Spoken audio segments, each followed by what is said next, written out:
जय विश्वनाथ महादेव ज्योतिष परामर्श केंद्र काशी वाराणसी से आज हम लोग जानेंगे धनु राशि वाले समस्त जातकों के लिए कैसा रहेगा मई 2025 का महीना। उनका स्वास्थ्य, उनका करियर, उनका वैवाहिक जीवन तथा विद्यार्थियों के लिए अध्ययन का क्षेत्र, लव लाइफ तथा व्यापारिक जीवन, सारी चीजों पर हम लोग विस्तार से जानेंगे। उससे पहले यह जो कुंडली दिख रही है आपको, ये कुंडली चंद्र राशि पर आधारित है। सूर्य राशि और चंद्र राशि दो प्रकार की होती है, तो ये पूरी चंद्र राशि पर आधारित होती है, जिसे गोचर कुंडली कहते हैं। इस महीने कौन से ग्रह किस स्थान पर गोचर कर रहे हैं चंद्र राशि के अनुसार, उसके अनुसार क्या फल होगा ये हम देखते हैं। आइए सबसे पहले हम देखते हैं इस महीने जो है चार ग्रहों का, चार बड़े ग्रहों का राशि परिवर्तन है, जिसमें सूर्य, बृहस्पति, राहु और केतु। सबसे पहले यहाँ पर धनु राशि, और धनु राशि के स्वामी होते हैं वह बृहस्पति होते हैं। बृहस्पति वर्तमान में यानी कि एक साल से जो है षष्ठ स्थान, रोग भाव, शत्रु भाव में बैठे थे, जो कि आपको निरंतर शत्रु उत्पन्न कर रहे थे, शत्रुओं को दे रहे थे, रोग दे रहे थे, कार्यों में व्यवधान उत्पन्न कर रहे थे। लेकिन आपके लिए बहुत बड़ी खुशखबरी है, क्योंकि यहाँ पर बृहस्पति का राशि परिवर्तन है। यहां से करके मिथुन राशि में चले जाएंगे, अर्थात केंद्र में, जो कि डायरेक्ट ही अपने राशि लग्न को देखेंगे। तो आपके जो रोग से, शत्रु से आप परेशान थे, अनेकों प्रकार के पेट से संबंधित रोग था आपको, पैर से संबंधित, सिर से संबंधित सारे रोग समाप्त होंगे। छोटी छोटी बातों पर आपको परेशानियां होती थी, वो सारी समस्याएं जो है 15 मई 2025 को समाप्त हो रही है, क्योंकि बृहस्पति परिवर्तन करके एक साल के लिए यहां पर आ जाएंगे मिथुन राशि में, जो कि आपके लिए बहुत ही अच्छा हो। तो स्वास्थ्य संबंधित 15 मई से पूर्व थोड़ी बहुत समस्याएं रहेंगी, लेकिन 15 मई के बाद स्वास्थ्य संबंधित सारी समस्याएं समाप्त हो जाएंगी और आपके लिए बेहतर टाइम आएगा, जो कि एक साल तक पूरी चलेगा।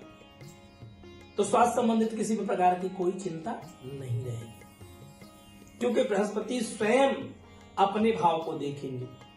आइए देखते हैं विद्यार्थियों के लिए। यहां पर विद्यार्थियों के लिए बहुत ही अच्छा टाइम होने वाला है, विद्यार्थियों के लिए बहुत ही उत्तम टाइम होने वाला है मई का महीना, क्योंकि सूर्य मेष राशि में उच्च के होकर के बैठे हैं। तो विद्यार्थियों को ऐसा लगेगा कि मैं जो कर रहा हूं, जो मैं करूंगा, उसमें एक आत्मबल बहुत मजबूत होगा, और व्यक्ति का इम्यून पावर बहुत जरूरी होता है, और सूर्य आपके आत्मबल को ही बढ़ाते हैं। यदि आप किसी भी कठिन से कठिन कार्य को कर सकते हैं तब जब आपका आत्मबल, स्वयं का विश्वास यदि मजबूत है, तो आपका विश्वास अडिग होगा। इस महीने विश्वास बहुत ही मजबूत होने वाला है, जिसके कारण विद्यार्थियों के लिए एक अच्छा टाइम प्रारंभ हो चुका है। इसके साथ साथ लव पार्टनर के साथ आपकी पार्टनरशिप अच्छी रहेगी, लव लाइफ भी बेहतर होगा, एक दूसरे पर अटूट विश्वास होगा, गाढ़ा प्रेम होगा, यात्राएं होंगी। तो विद्यार्थियों के लिए भी अच्छा है और लव लाइफ के लिए भी अच्छा है। ये महीना विद्यार्थियों के लिए तो बहुत ही अच्छा है, निसंदेह। थोड़ी बहुत समस्याएं रहेंगी आपकी पत्नी के साथ, आपके और उसके बीच में वाद विवाद की स्थिति, आपके पार्टनर के साथ जिसके साथ आप व्यापार करते हैं उसमें नुकसान होने की संभावना है। लेकिन 15 मई के बाद जैसे ही बृहस्पति का आगमन होगा सप्तम स्थान में, तो बेहतर होना चालू हो जाएगा। प्रेम, आपस में माधुर्यता बनेगी, व्यापार में आपके एक अच्छी ग्रोथ आएगी, इनकम का स्रोत बढ़ेगा, कुछ अच्छे व्यापार के अवसर भी आपको मिल सकते हैं। राजनीति में यदि है आप हैं, तो उसमें भी एक अच्छे प्लेटफॉर्म आपको प्राप्त हो सकते हैं 15 मई के बाद से। अब देखते हैं भाग्य भाव। भाग्य भाव के स्वामी जो होते हैं वह सूर्य होते हैं। सूर्य त्रिकोण में बैठे हुए हैं उच्च के होकर के, तो 15 मई से पहले भाग्योदय होने की संभावना है। यदि कोई रिजल्ट आने वाला है, कहीं पर आपका साक्षात्कार होने वाला है, इंटरव्यू है, या नौकरी के लिए आप प्रयास कर रहे हैं, तो 15 मई से पूर्व अवश्य ही होने की पूर्ण संभावनाएं दिख रही हैं। निसंदेह आपका भाग्य भी अच्छा रहेगा। केतु यहाँ पर बैठे हैं, हो सकता है कर्म भाव में केतु बैठे हैं, तो कार्य को लेकर के कंफ्यूजन थोड़ी बहुत रहेगी, वो भी 18 मई तक। 18 मई के बाद केतु का परिवर्तन यहां से हो जाएगा। केतु परिवर्तन करके भाग्य पर आ जाएंगे, तो भाग्य पर फिर ग्रहण का योग बनाएंगे। रुकावटें देंगे, नौकरी में, कार्य में रुकावट देंगे, भाग्योदय होने में रुकावट करेंगे 18 मई के बाद से।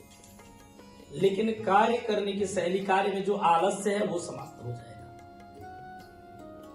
हाँ, माता पिता के साथ थोड़ा सा अनबन की स्थिति आपस में उन लोगों की रह सकती है।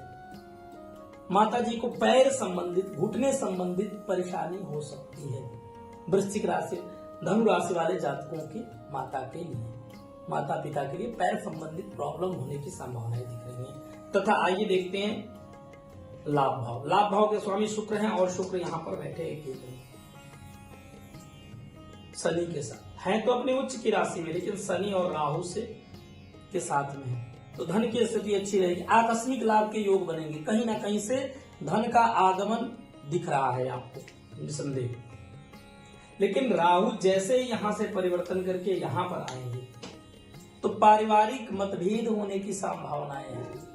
परिवार के आपसी झगड़े, छोटी छोटी बातों को लेकर के परिवार में कलह की स्थिति बनेगी। भाई बहन के साथ एक मनमुटाव की स्थिति बनेगी, संदेह उत्पन्न होंगे। वो कुछ अच्छा भी बोलेंगे तो आपको बुरा लगेगा, आपको लगेगा वो मुझे बुरा बोल रहा है। उसकी समझाए हुए चीजों पर आपको अच्छा नहीं लगेगा। तो इससे थोड़ी सी बचने की आपकी जरूरत है, क्योंकि ये स्थिति जो है पूरे वर्ष भर रहने वाली, 1.5 वर्ष तक रहने वाली है ये स्थिति। क्योंकि राहु इसी स्थान पर रहेंगे 1.5 वर्ष तक और केतु भाग्य भाव में रहेंगे। यदि 15 मई तक किसी भी कारण से यदि भाग्योदय नहीं हुआ तो बहुत स्लो स्थिति हो जाएगी, रुकावटें लगातार आती रहेंगी। लगेगा कि मेरा कार्य हो गया, फिर लास्ट टाइम में जाकर के किसी ना किसी कारण रुक जाएगा। ऐसी स्थिति में आपको जो है विशेष करके गणेश भगवान की आराधना करना होगा, क्योंकि गणेश जी समस्त विघ्नों का विनाश करते हैं। तो गणेश भगवान की आराधना करना होगा। संकट हरण है गणेश भगवान, सारे संकटों का हरण करते हैं। गणेश अथर्वशीर्ष का आप पाठ करें या ओम गं गणपते नमः का जप करें, यह आपके लिए उत्तम होगा। क्योंकि कार्यों में लगातार रुकावटें बनेंगी ही बनेंगी, क्योंकि यहाँ पर केतु आ जाएंगे, राहु यहाँ पर आ जाएंगे, परिवार के जनों का सहयोग भी मिलना कम हो जाएगा। छोटी छोटी बातों को लेकर के मिसबिहेव होने लगेगा, बातें बिगड़ने लगेंगी।